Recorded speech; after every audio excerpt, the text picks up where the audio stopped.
السلام علیکم ویورز، آج اس ویڈیو میں ہم DHQ یعنی ڈسٹرکٹ ہیڈ کوارٹر ہسپتال کے بارے میں جانیں گے کہ اس کا فزیکل سٹینڈرڈ کیا ہوتا ہے، اس کے اندر کون سا سٹاف موجود ہوتا ہے اور اس کی سروسز کون سی ہوتی ہیں۔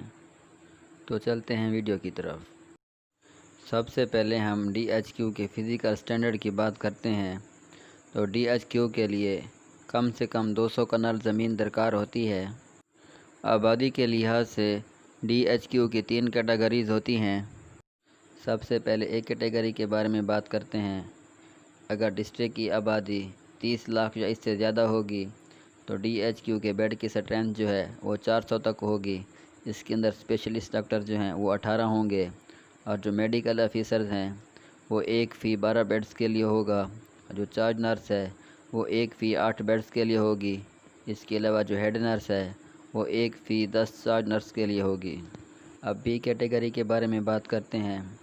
اگر ڈسٹرکٹ کی آبادی 15 سے 30 لاکھ کے درمیان ہوگی تو DHQ کے بیڈ کی اسٹرینتھ جو ہے 251 سے 400 تک کے درمیان ہوگی۔ اس کے اندر اسپیشلسٹ ڈاکٹر جو ہیں وہ 18 ہوں گے۔ اس کے اندر جو میڈیکل آفیسر ہوں گے وہ 1 فی 12 بیڈز کے لیے ہوگا۔ اس کے اندر جو چارج نرس ہوگی وہ 1 فی 8 بیڈز کے لیے ہوگی۔ اس کے اندر جو ہیڈ نرس ہوگی وہ 1 فی 10 چارج نرس کے لیے ہوگی۔ اب سی کیٹیگری کے بارے میں بات کرتے ہیں۔ اگر ڈسٹرکٹ کی آبادی 1 لاکھ سے 15 لاکھ کے درمیان ہوگی تو DHQ کے بیڈ کی اسٹرینتھ جو ہے وہ 250 تک ہوگی۔ اس کے اندر اسپیشلسٹ ڈاکٹرز کی تعداد جو ہے وہ 18 ہوگی اور جو میڈیکل آفیسر ہیں 1 فی 12 بیڈز کے لیے ہوگا۔ جو چارج نرس ہے وہ 1 فی 8 بیڈز کے لیے ہوگی۔ جو ہیڈ نرس ہے وہ 1 فی 10 چارج نرس کے لیے ہوگی۔ آبادی اور کام کے بوجھ کے پیش نظر ہر شعبہ میں اسپیشلسٹ کی تعداد میں اضافہ ممکن ہے۔ ہر شعبہ میں 2 سے 3 اسپیشلسٹ کی تعداد ہو سکتی ہے۔ اب DHQ کے فزیکل سٹینڈرڈ کی بات کرتے ہیں۔ ہسپتال بلاک میں OPD کے لیے ڈاکٹرز اور اسپیشلسٹ کے کمرے ہوتے ہیں۔ لیڈی ہیلتھ وزیٹر کے لیے کمرے ہوتے ہیں۔ ویٹنگ ایریا ہوتا ہے۔ ڈسپنسری ہوتی ہے۔ اسٹاک روم ہوتا ہے۔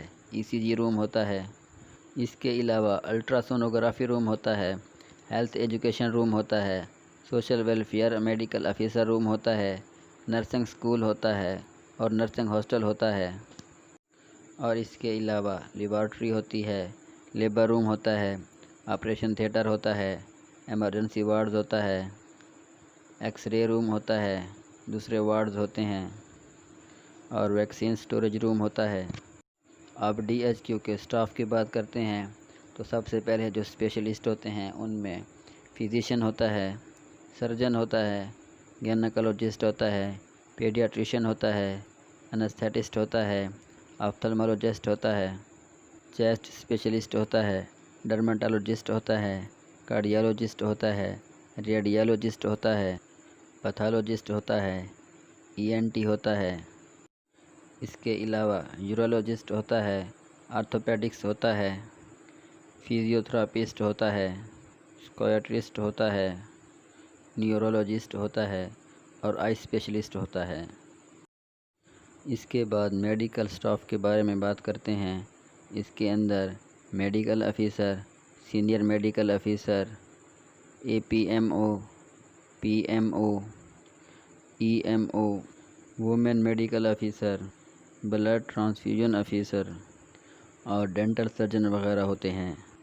اس کے بعد نرسنگ سٹاف کی بات کرتے ہیں۔ DHQ کے اندر چارج نرس ہوتی ہیں، ہیڈ نرس ہوتی ہیں، نرسنگ سپرنٹینڈنٹ ہوتی ہیں، ڈپٹی نرسنگ سپرنٹینڈنٹ ہوتی ہیں، نرسنگ ٹیوٹر ہوتی ہیں۔ اس کے بعد پیرامیڈیکل سٹاف کی بات کرتے ہیں۔ DHQ کے اندر ڈسپنسر ہوتے ہیں، ریڈیوگرافر ہوتے ہیں، ڈینٹل ٹیکنیشین ہوتے ہیں، لیب ٹیکنیشین ہوتے ہیں، لیب اسسٹنٹ ہوتے ہیں، آپریشن تھیٹر اسسٹنٹ ہوتے ہیں، آپریشن تھیٹر ٹیکنیشین ہوتے ہیں۔ اس کے علاوہ ECG technician, ophthalmic technician, lady health visitor اور مڈ وائف ہوتی ہیں۔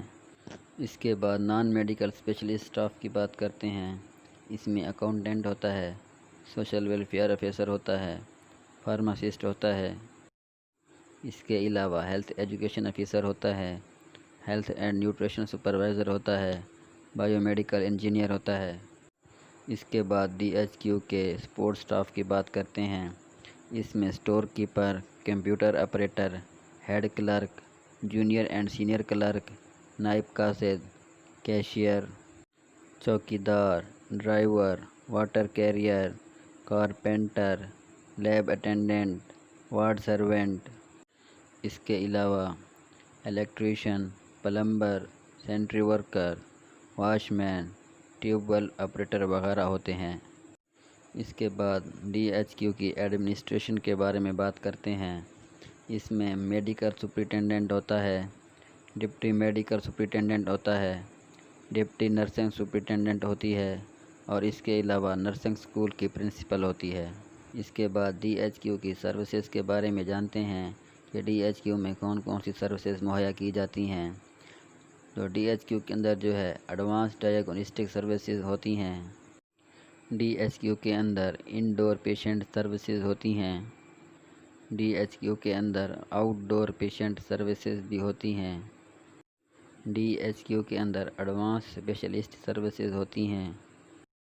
DHQ کے اندر ریفرل سروسز بھی ہوتی ہیں۔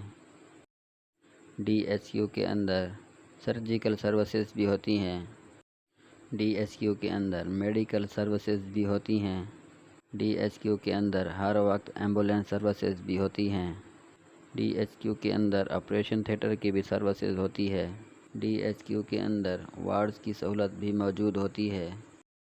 DHQ کے اندر سوشل ویلفیئر سروسز بھی ہوتی ہیں۔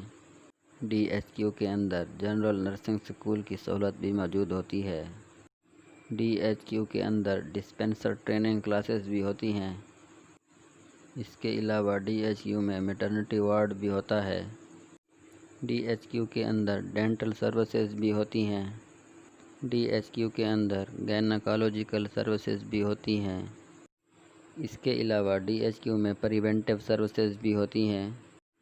DHQ میں پروموٹیو سروسز بھی ہوتی ہیں اور اس کے علاوہ DHQ کے اندر کیوریٹیو سروسز بھی ہوتی ہیں۔